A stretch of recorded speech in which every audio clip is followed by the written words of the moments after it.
Everyone, how are you? I hope all good. And अभी बजे हुए 4 और मुझे बिल्कुल भी नींद नहीं आ रही थी। मतलब नींद तो आ रही थी, बट ये है कि बार बार आधे घंटे बाद 1 घंटे बाद टाइम देख रही थी। वो भी किस वजह से? क्योंकि मेरा आज एग्ज़ाम है एंड जिसका भी है ऑल द बेस्ट। एंड वही देखो, सारा माइंडसेट का खेल है। अगर हम इस दिमाग को ऐसे स्ट्रेस में लाएंगे ना, तो जो आ रहा है वो भी भूल जाएंगे। मेरे साथ हो रहा है ऐसा। अब मुझे पता चला कि जो बच्चे सुसाइड करते हैं वो क्यों करते हैं। वो स्ट्रेस इतना ऐसा होता है कि हम उसे ज़िंदगी समझ लेते हैं, बट ये लाइफ का एक स्टेप है। ये पूरी ज़िंदगी नहीं है। और ये है कि थोड़ा मतलब ये तो होता है कि भाई हम मेहनत कर रहे हैं तो पता नहीं क्या होगा, ये होगा, भाई जो होगा देखा जाएगा। इस स्ट्रेस में जो आ रहा है वो भी भूल जाएंगे और अच्छे से मतलब शांत मन के साथ जाओ। जैसे और मतलब और भी तो एग्ज़ाम देते होंगे ना, इस तरह आप एग्ज़ाम दे के आ जाओ। और ये नहीं है कि आप ये सोचो कि भाई इसके बाद तो हमारी ज़िंदगी खत्म होगी। ये ज़िंदगी का एक छोटा सा स्टेप है, तो आप अच्छे से एग्ज़ाम दे के आओ। एंड जो हो गया सो हो गया भाई, जितना पढ़ना था वो पढ़ लिया। अब कोई फ़ायदा नहीं है कुछ भी पढ़ने का। सिर्फ मैप वगैरह आप देख सकते हो। मैंने भी अभी मैप देखे हैं और अभी थोड़ा मतलब वो पानी वगैरह लेके मतलब पी के उसके बाद देखती हूँ क्या होता है। और मतलब डर तो डर तो सबको ही लगता है भाई। जो कोई पढ़ता है ना उसको तो डर लगता ही है, और जो पढ़ता नहीं उसे तो पता है भाई मुझे तो कुछ आता ही नहीं, मैं पढ़ा नहीं, तो उसे क्या डर लगेगा। तो आप अच्छे से जो पढ़ा है उसको अच्छे से करके आओ। बस ये होना चाहिए कि जो हमने पढ़ा है वो नहीं जाना चाहिए एग्ज़ाम से। मतलब वो क्वेश्चन गलत नहीं होना चाहिए और उसे छोड़ के नहीं आना चाहिए। और जो आता नहीं उसको तो करना ही नहीं है। तो चलिए मिलते हैं। एंड भाई हमारे यहाँ पे ना मतलब इतनी तेज़ आंधी आई थी, मेरे रूम का पूरा बुरा हाल हो गया। मतलब मिट्टी मिट्टी हो गई पूरे रूम में। एंड मिलते हैं थोड़ी देर के बाद। ये देखो कितनी आंधी आई थी रात हमारे यहाँ पर, और अभी बारिश चली हुई है। मेरे कमरे का हाल देख लो आप। मतलब धूल ही धूल है। और मेरी टेबल का हाल देखो, इतने धूल चार्जर पे। तो वही आके सेट करेंगे इसको। अभी तेज बारिश आई हुई है, बारिश आई हुई है। चलो आज ठंड तो हो जाएगी सुबह में। I am ready and all the best all of you. अभी हम 7 बजे निकलने वाले हैं और आराम से प्रेशर फ्री होके जब पेपर दे के आना। एंड हम 7 बजे निकल जाएंगे। उसके बाद क्योंकि भाई स्टार्ट 9 बजे एंट्री बंद हो जाएगी, तो हमें पहले ही जाके देखना पड़ेगा। वैसे 1 घंटे का रास्ता है, यह है कि पहले पहुंच जाए तो अच्छा है, वरना फिर लेट हो जाए। तो चलिए निकल के मिलते हैं थोड़ी देर बाद।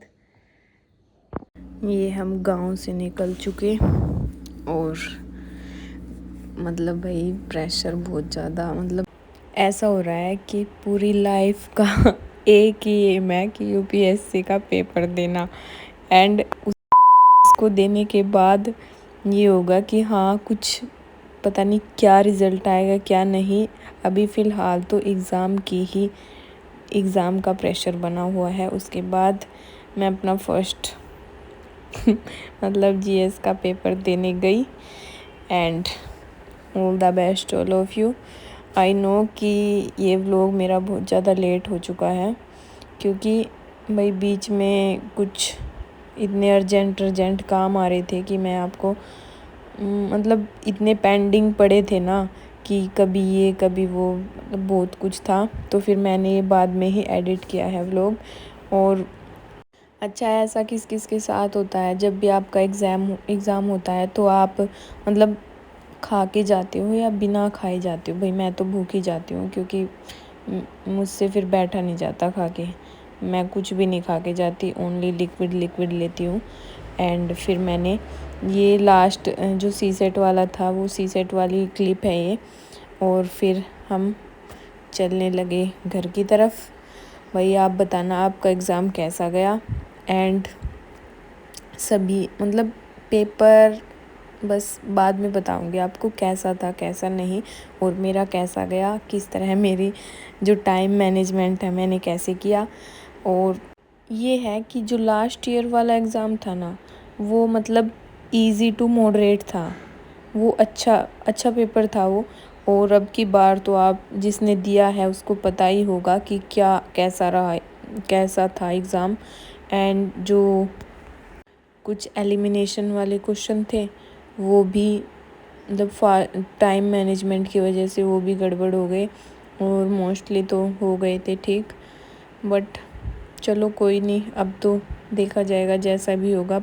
बस ये है कि प्रेशर मैनेज करना बहुत ज़्यादा ज़रूरी है। लो भाई 7 बज चुके हैं और हम आ चुके हैं घर, और मेरा रूम भी साफ़ मिला है, देखो बिल्कुल। बुक एक जगह लगा दी मम्मी ने और सफाई कर दी। एंड अभी थोड़ा फ्रेश होके तभी आपको बताती हूँ एग्ज़ाम मेरा कैसा गया और कैसा पेपर आया था। 2000 years later. हाय एवरीवन, कैसे आप सब। आई नो कि मेरा व्लॉग मतलब कंप्लीट नहीं हो पाया था, तो मैं आपको बता रही मतलब ये है कि क्वेश्चन पेपर के बारे में बता रही हूँ कि मतलब मेरा जो पेपर है ना ऐसा गया कि ना तो ज़्यादा इजी था ना ज़्यादा मॉडरेट था। मेरे साथ क्या हुआ कि जब मैं एग्ज़ाम दे रही थी ना, तो मुझे टाइम का पता ही नहीं चला फर्स्ट टाइम।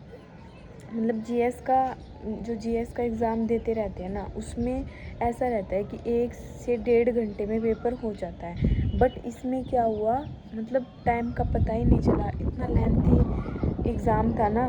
फिर उसमें क्या हुआ कि मेरा जो मतलब 25 मिनट रेस्ट थे, और मतलब मुझे पता ही नहीं चला टाइम का। और फिर जो एग्ज़ामिनर थे वहाँ पर उन्होंने बोला कि 25 लेफ़्ट रहते हैं और आप अपना ओएमआर शीट फिल कर लीजिए। तो मैंने जल्दी से वो फिल किया। तब तक मेरे 10 क्वेश्चन रहते थे जो लास्ट के थे। एंड मैंने मतलब जब ये हो जाता है ना कि टाइम होने वाला है, मैं हड़बड़ी में पूरा अच्छे से भी नहीं रीड कर पाती। जो एलिमिनेशन वाले क्वेश्चन थे ना वो ज़्यादा थे, मतलब मोस्टली तो मेरे एलिमिनेशन वाले हो गए थे, जो बिना मतलब जो बेसिक नॉलेज होती है ना उसके हिसाब से भी हो जाते हैं। बट जब फास्टली मैं रीड करने लगी ना, तो वो एलिमिनेशन वाले कुछ क्वेश्चन मतलब ज़्यादा नहीं, 2 से 3 क्वेश्चन मतलब रह गए, उनमें मेरा ध्यान ही नहीं गया बिल्कुल भी। और जो बिग मिस्टेक मेरी क्या थी कि मैंने मतलब ध्यान से कुछ मतलब 50 से 60 क्वेश्चन मैंने अच्छे से रीड किए, और वो मेरे ठीक भी हैं, मतलब अच्छी बात ये है। एंड जो बाकी थे वो मेरे मतलब जीएस का ठीक ठीक है, 50-50 है। एंड सी सेट का मेरा अच्छा गया। सी सेट का मेरा अच्छा कैसे गया, मैंने देखा कि जो कॉम्प्रिहेंशन वाला पोर्शन है ना वो मतलब ज़्यादा लेंथी था, तो मैंने पहले कॉम्प्रिहेंशन वाले किए, और जो मतलब जो जस्ट 5 से 10 सेकंड में हो रहे थे ना जो क्वेश्चन, 3 से 4 क्वेश्चन थे ऐसे जो जल्दी से मतलब फास्टली हो रहे थे, वो मैंने किए जल्दी से, और जो कॉम्प्रिहेंशन थे वो किए। मुझे सी सेट में लगा मैं फर्स्ट जो पहले जो क्वेश्चन आ रहे थे ना वो मैं उनमें लगी। फिर मैंने देखा कि भाई 22वें मैं शायद, हाँ 22वें क्वेश्चन पे आई हुई थी, और टाइम आधा घंटा हो नहीं 1 घंटा हो चुका था। तो मैंने सोचा ऐसे तो मेरा एग्ज़ाम रह जाएगा। तो मैंने पहले कॉम्प्रिहेंशन वाला पोर्शन अच्छे से किया, क्योंकि कॉम्प्रिहेंशन वाला लॉजिकल वाला होता है, उसमें हमारा समझने की ज़्यादा ज़रूरत होती है। तो मैंने पहले वो किया, उसके बाद मैंने वैसे क्वेश्चन किए जो रीजनिंग तो टफ़ आई हुई थी, और जो मतलब सी सेट टफ़ था, बट कॉम्प्रिहेंशन वाला मेरा अच्छा गया। सी सेट का उसका मुझे डाउट नहीं है, बस जीएस का डाउट है, उसका 50-50 है। एंड ये थोड़ा बेसिक नॉलेज और बढ़ानी पड़ेगी।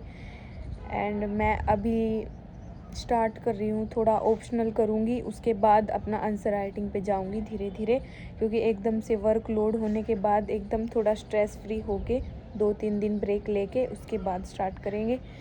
एंड बस इतना ही है मेरा जो क्या बोलते हैं उसको, एक्सपीरियंस है वो मैंने आपको बता दिया। एंड अभी अच्छा मौसम हो रहा है, देखो मैं ऊपर आई हुई हूँ, देखो हवा चली हुई है। एंड मिलते हैं नेक्स्ट व्लॉग में, बाय बाय।